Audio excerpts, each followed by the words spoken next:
Somebody was asking me in regards to how I learned to pray in Arabic, because my 5 daily prayers, I only recited in Arabic. After I'm done the prayer in English or in Armenian, I will say something or ask for something or be in gratitude and say thank you to Allah. But the entire 5 daily prayers, I say that in Arabic, and I learned that within 1 month, and I learned that I taught myself this in Armenia. So I don't do it in English, because people were saying they've seen like YouTube videos of people in America or Europe. They say the 5 daily prayers in the translation of English. Please don't put me in a category of people in the West. I don't fall in this category. Europeans and Westerners, I don't fall in this category of people, or heritage or ancestry or experiences. I'm not in this category. The Quran was written in Arabic. It was sent by Archangel Gabriel. Jesus spoke the closest language to this would be the language of Jesus, Arabic. Muhammad spoke Arabic. So these 5 daily prayers for me to connect with Allah is the best source. And the first time I ever tried it, like I said in past videos, is when I felt all my stresses, mental anguish, energetic, everything shift away. And so this is how I stick to it, okay? I taught myself this within 1 month. I learned it all off by heart. When I was in Aqaba on the mountains, facing the Kaaba, I started praying, and Aish was in a state of shock on how I was praying, and I knew the entire prayer, even though he knew, because I had told him, and he knew that about me, that I knew how to pray in Arabic, and he was observing my movements, and the adhan was going off in the back, so it's pretty loud.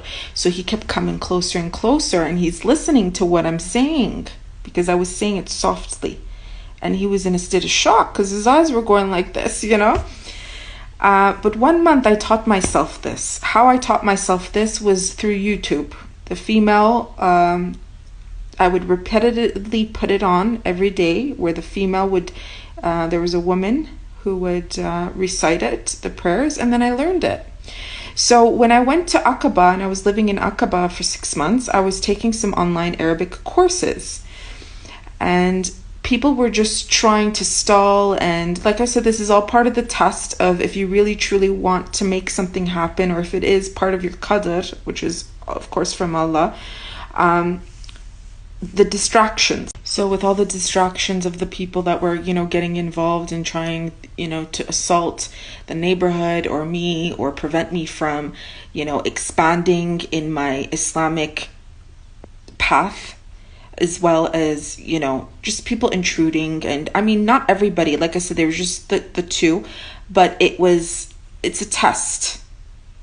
Everything is a test to see if this is what you really truly want at this point in your life. Even though it's written, it's all pre-written, okay? But you see how everything unfolded if you really watch my other videos, where I'm explaining that when I dropped the case, when the owners of that apartment asked me, please just drop the case, even though it did not make any difference for him, it made a difference for me in multiple ways. And then I ended up landing a scholarship to become a Muslim scholar. Now I'm going to be in a professional institute with, it's going to be, the setting is within 3 months, or if I decided to extend it to 6 months, it's going to be pretty intense. And I'm sure I'm going to be really hard on myself if I don't, learn a certain stage. But realistically, I have to be accepting that, in order for me to really, master the Arabic language, it's probably going to take me 10 years. Because I noticed when I would engage with people, they would just respond, they would want to strengthen their English. But okay, it's fine. Everything is fine. I'm a good English speaker, but I have plans to expand in other Arabian nations. So I want to be able to read and write in Arabic if I'm going to be a proper Muslim scholar. And so Okay, so for the next several months, I'm just switching up some things. I'm just working on some elements and structure in regards to rebirthing or redoing a lot of my self-regulated, like psychological and coaching, because my targeted clientele has changed. At least, like I said, until I launched the whole project that I'm going to be doing. I think I said I was going to launch it in June, but it's most likely going to be August or September before I end up going back to Jordan. Okay. And it's not even 100% if I'm still going to go to Saudi Arabia or Oman, because there's a million things happening that may get changed in regards to time frame and with whom that I'm going to be doing. The time is approximately 1:13 p.m. here in Gyumri, Armenia, and it looks like it's dark outside because it's been raining every single day. This is the first time since I've ever lived here, ever, where I've had to put the heater on and off in the month of May. I've never done in the history of me living here in Gyumri. So there's some changes going on in the weather area here, because usually it's very sunny here, but anyways. So yeah, connecting and going back to the whole concept of, okay, somebody was asking about the whole praying thing. So yes, we were on the mountains and I was praying, and after the prayer, the whole big bang happened with that Egyptian Coptic guy, because he got really triggered that I'm processing and moving forward with Bedouins and doing work in Jordan. Okay. And there was a big fight that started happening. I knocked the guy out of his consciousness, in a sense of, I think everybody got knocked out because they were so shocked. But anyways, look, you have to understand, you just don't go around assaulting people. This is the way of life. You assault, you get into trouble, or you get knocked out physically, emotionally, spiritually. He got knocked out. Aish went running. Never seen a woman like me before. I've never seen a woman in my life like you. Yeah, he's just like, you came out of the Quran. Jihad, jihad. Okay, so, and the Quran is the way to move forward. This is it. This is it. Everything I do is connected to this. This is the meaning. This is my meaning. And this is my personal way of life. This is my life. And anything that's not serving it is released. And everybody that is not resonating is either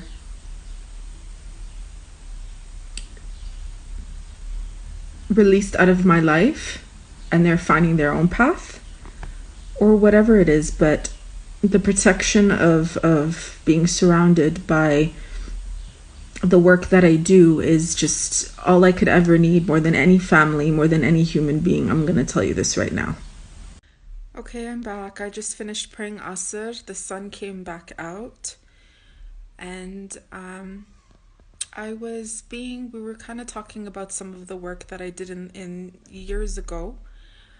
Some volunteered, but some of it I was paid. And it's not important to discuss that. But the main thing of what was happening was, some of it was including the United Nations, or a call to the United Nations, even though I truly believe that that is a corrupt organization that doesn't really, it's just politics, guys. But I was fighting very hard to imprison many of the ISIS members. Now, you have to truly understand, ISIS was funded as a political game, okay? There's many parties involved in that, and was involved in that. And think about it. Jerusalem was handed to, nothing new. The Jerusalem was passed to Israel. And so you're seeing the results of the intention of ISIS and its multiple funders. You can see how a lot of the Middle East and Arabian countries have sold out to Palestine. You can see how,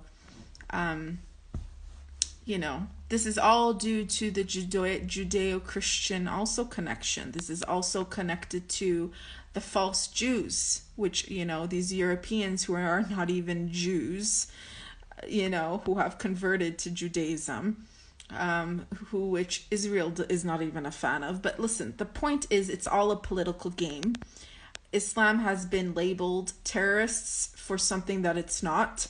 And pretty much if you pay and fund as governments, any crazy person who has mental health issues to kill in the name of something. So yeah, whatever is happening now in Palestine and the rest of the Middle East is the aftermath of the whole thing that happened with ISIS that was funded. It's got nothing to do with Islam.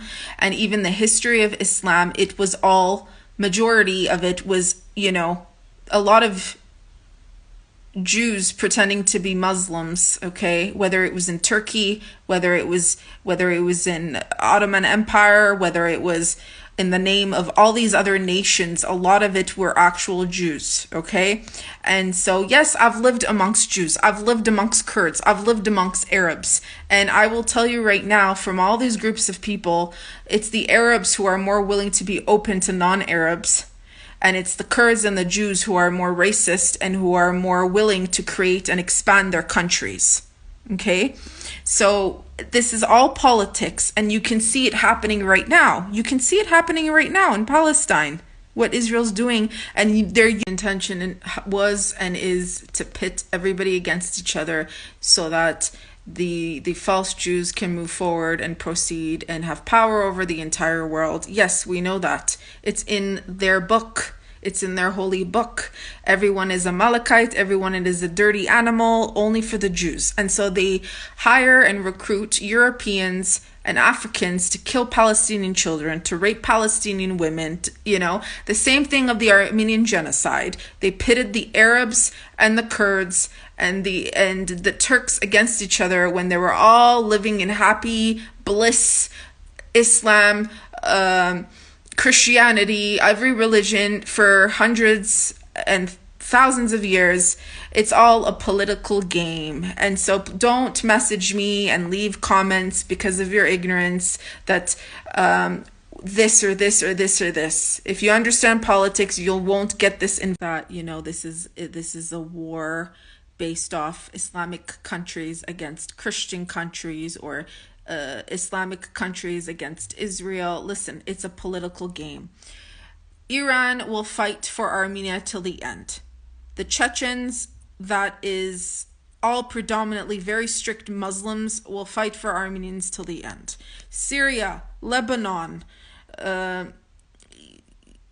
listen, these are majority Muslim countries. Egypt sides with Armenia. They wake up already. Israel supports anybody that can destroy its enemies. And who is that? Everyone. And so if you still believe what you want to believe, listen, whatever I do, my breath that I wake up and take every single day, the work I do, the partner that I choose to be with, the women that I surround myself with, the people that I work with, the people that I work for, and they work for me, or whatever, we are all putting Allah first. Allah first. Allah first. Allah before relationships. Allah before career. Because it's Allah that's guiding us. It's Allah that's having me migrate in His name for His work. If you don't like this, I wish you the best. Please go somewhere else. Our time is over. Our mission together is over. If there even was one. Okay? There's a lesson in everything. Everything is rewritten. Everything is pre-written. Sorry, not rewritten, pre-written. So as human beings, we only have a certain amount of power to control things. Destiny is huge. Qadr is huge. Nasib is huge. So let's just move on with peace. And like I said, I wish everybody the best. And so Christianity in the New Testament was rewritten with a Judeo-Christian motivation, in basically through Roman influence, and that's where the whole Trinity and Jesus being looked upon as a God came, because Jesus never saw himself as God, And so this is where idol worshipping in regards to Christianity came about, even though it's listed and written in the Bible not to idol worship, but there's Jesus everywhere depicted. And so everything has been rewritten, which is funny how it came out of my mouth that I said rewritten, right? So Islam is the original book from Moses, from the time then to Jesus into the present. It's the one book. And I don't have to teach you this, it's everywhere. It's something you experience. And so Allah chose all human beings, all races, all species to submit to Him. The Jews are not the chosen people. There's no such thing as the chosen people. The chosen people are the ones whose hearts are open to Allah and to submit to Allah. And this is the end of that. And again, I'm sorry if we do not resonate, if we never resonated, or if you feel we don't resonate. Our path, our book, our chapter is closed. You can now move forward or backward, whatever's suitable for you. There is no chosen racial people over another.